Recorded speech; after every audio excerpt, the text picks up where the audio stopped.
એ ઘટનામાં શું થયું એના બે ડોક્યુમેન્ટ છે કે કેટલી હદે તાનાશાહી ગુજરાતમાં હાલે છે. ગુજરાતમાં એક નિર્દોષ બેન દીકરીનું સરઘસ કાઢ્યું, તમાશો બનાવવામાં આવી અને આખી દુનિયામાં ભાજપના નેતાઓએ એવું બતાવવાની કોશિશ કરી કે અમારી સામે પડશો તો અમે આવું કરશું. એ પછી શું થયું? આ કેસ તો પૂરો થઈ ગયો, ઘટના જૂની થઈ ગઈ, પણ આ કાગળ મારા હાથમાં આવ્યા. આ કાગળ છે 4/9/2025 નું, એટલે હમણાં જ.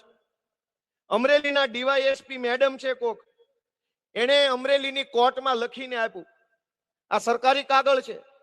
અદાલતના ચીફ જ્યુડિશિયલ મેજિસ્ટ્રેટ અમરેલીને લખીને આપ્યું. એમાં એને એવું લખ્યું છે કે ઉપરોક્ત વિષય અન્વયે સવિનય જણાવવાનું કે અમરેલી સિટી પોલીસ સ્ટેશનના ફલાણા નંબરના ગુનામાં ફલાણી કલમો વાળી તપાસના કામ દરમિયાન આરોપી પાયલબેન અશ્વિનભાઈ ગોટી વિરુદ્ધ પૂરતો પુરાવો નથી અને આરોપીનું નામ ભૂલથી આવી ગયેલ છે, જેથી આ ભૂલથી કલમ એડ થઈ ગયેલી છે, ભૂલથી નામ આવી ગયું છે.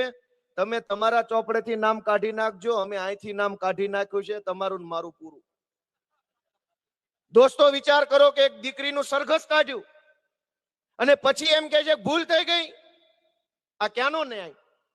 કોણ અહીંયા એવો માણસ બેઠો છે અને ભાજપનો કયો એવો પેજ પ્રમુખ છે જે સહન કરશે પોતાના ઘરની દીકરીનું સરઘસ નીકળે અને પાછળથી પોલીસ એમ કહી દે ભૂલ થઈ ગઈ? આ વ્યાજબી વાત છે લોકશાહીમાં? અહીંનો કયો માણસ એવું ઈચ્છે કે મન ફાવે ત્યારે ભાજપના કહેવાથી એફઆઈઆર, ભાજપના કહેવાથી સરઘસ, પછી કીધું જવા દો તો કે ભૂલ થઈ ગઈ? દોસ્તો આ વ્યાજબી છે કે ગેરવ્યાજબી? મને તમે કહો તો ખરા.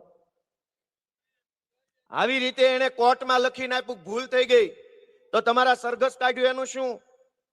તમે એના રિમાન્ડ લીધા એનું શું? જેલમાં પૂર્યા એનું શું? અને વાત આટલેથી નથી અટકી. એફઆઈઆરમાં કુલ 4 આરોપી હતા.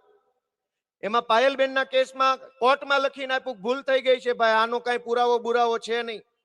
બાકીના 3 આરોપીને લખીને આપી દીધું કે આ બીજા 3 જે આરોપી વધ્યા છે એનું નામ પણ ભૂલથી આવી ગયું છે ને એની વિરુદ્ધ કઈ પુરાવો નથી, એનું નામ કાઢી નાખજો ને અમે અહીં કાઢી નાખ્યું. દોસ્તો એક ખોટી એફઆઈઆર કરી, 4 જણાના રિમાન્ડ લીધા, જેલમાં પૂર્યા, સરઘસ કાઢ્યું, પછી લખીને આપી દીધું ભૂલ થઈ ગઈ. હી